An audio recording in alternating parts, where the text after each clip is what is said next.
श्री दुर्गा चरित्र में पतिव्रता सुमित्रा की कथा।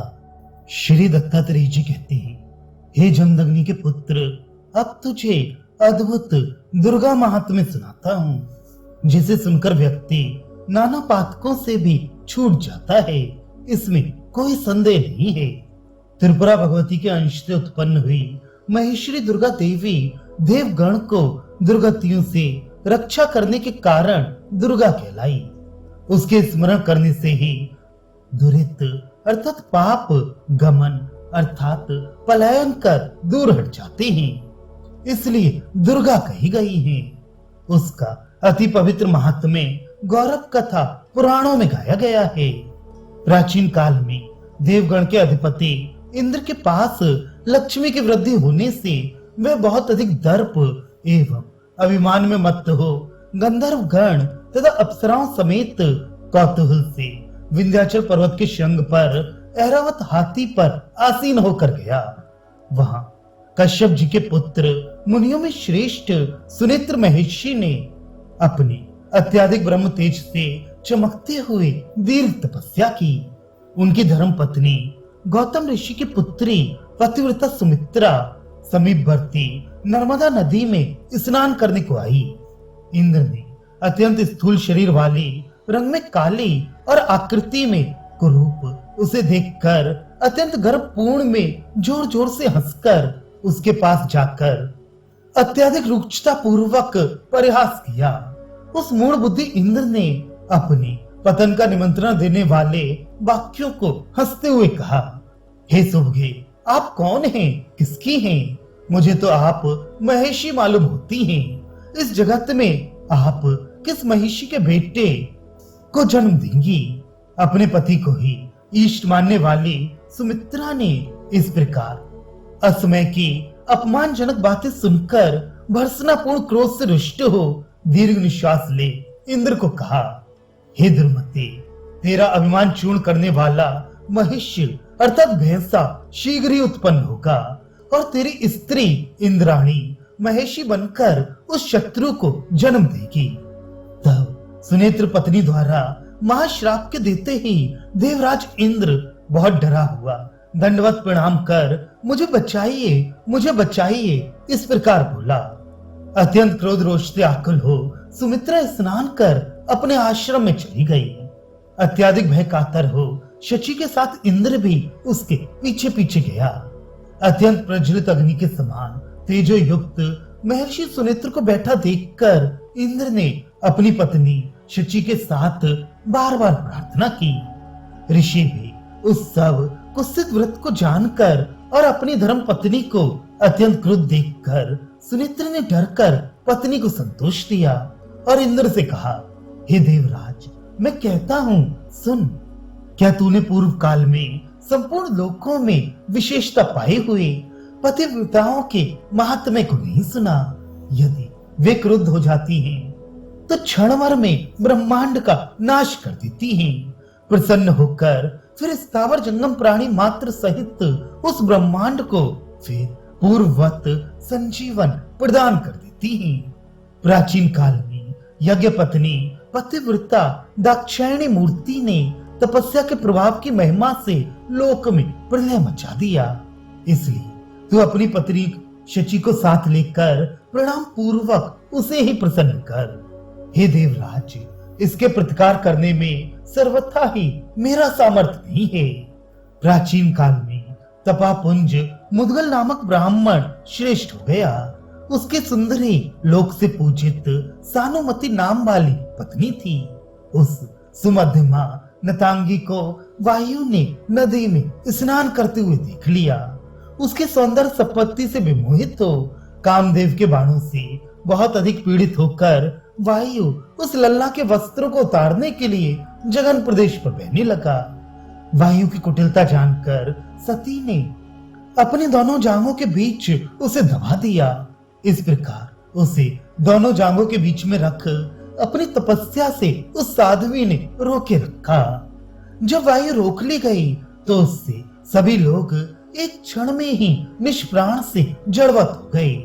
बिना किसी कारण ही लोक नाश का विचार कर देहों के व्यापार के कारण प्राण नामक वायु को पतिव्रता ने छोड़ दिया और उससे इतर संपूर्ण वायु रूपों को अपनी जांघों के बीच में रोके रखा।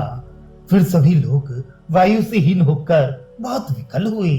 जगत में वायु नहीं बहता, कहीं भी लय हो गया है।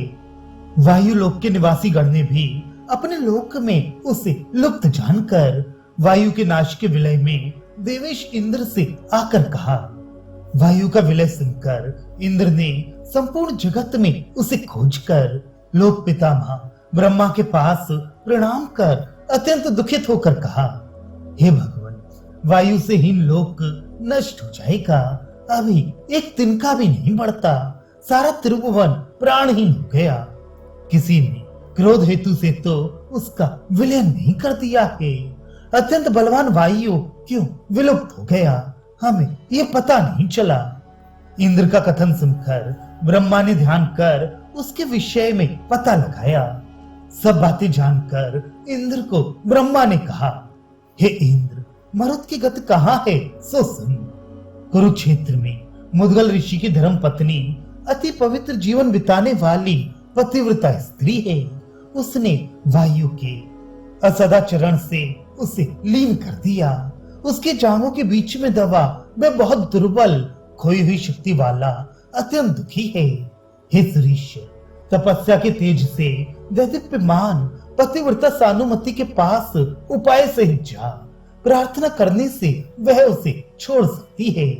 तू साक्षात जाकर प्रार्थना मत करना, क्रुद्ध होकर कहीं तुझे भी भस्म न कर दे। महर्षि मुद्गल की शरण में जा, वह तेरा कल्याण करेगा। वह इस प्रकार श्री ब्रह्मा के वचन सुनकर देवगण सहित इंद्र ऋषि की पूजा आदि करने के लिए मुद्गल के आश्रम में गया।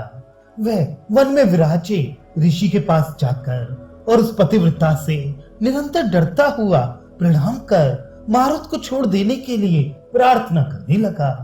तब मुद्गल ने देवेंद्र को मधुर वचन कहे, हे देवराज सुन, तू देवगण सहित आया है, तुझे सत्य कहता हूँ।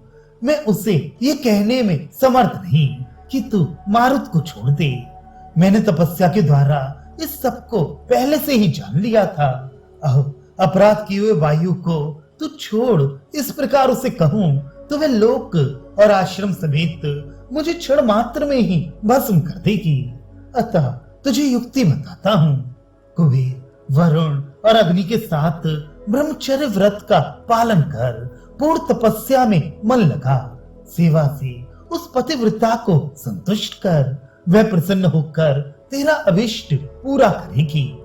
देवराज इंद्र ने हाँ कहकर कुबेर, वरुण और अग्नि के साथ ब्रह्मचर्य तत्पर हो संयम पूर्वक वहां रहते हुए ब्रह्मा सहित उस सानुमति की सब प्रकार से सेवा की। इंद्र उसके अत्यधिक प्यारी गौओं की सेवा में लगा। कुबेर नित्य समाहित मन से फल तथा कंदमूल लाने में नियुक्त हुआ। प्रतिदिन जल ढोने व वस्त्र आदि के धोने में वरुण लग गया। अग्निहोत्र संपन्न करने के लिए अग्नि ने संयत होकर सेवा की। देवराज प्रतिदिन गायों को दूहता हुआ उनके दूध को बढ़ाने लगा, जो दुग्ध अत्यंत मधुर और सचिक्कड़ हो गया। कुबेर प्रतिदिन स्वादिष्ट कंदमूल और फल लाने लगा। वरुण अत्यंत मधुर इच्छित स्वाद जल लाता था। इस प्रकार उन्होंने साध्वी सानुमति की सेवा करके उसे प्रसन्न कर लिया। प्रसन्न हो उसने एकांत में उपस्थित अपने पति से कहा, ये विद्यार्थी गण देव परिचर्या में पूर्ण तत्पर हैं। अब ये अनुग्रह करने के योग्य हो चुके हैं। ये मुझे सत्य ही प्रतीत होता है।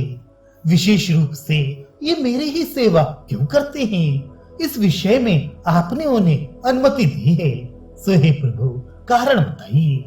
इस प्रकार पूछने पर मुद्गल कुछ स्मित हास्य करता हुआ बोला, हे कल्याणी, तू क्षमा युक्त है।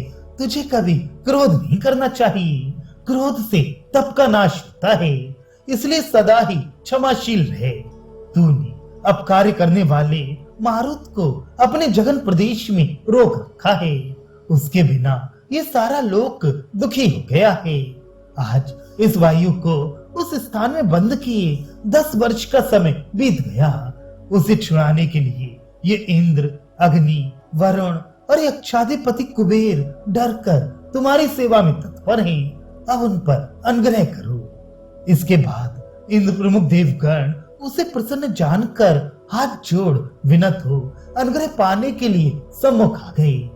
तब उन्हें देखकर अत्यंत प्रसन्न हो सती ने मारुत को छोड़ दिया।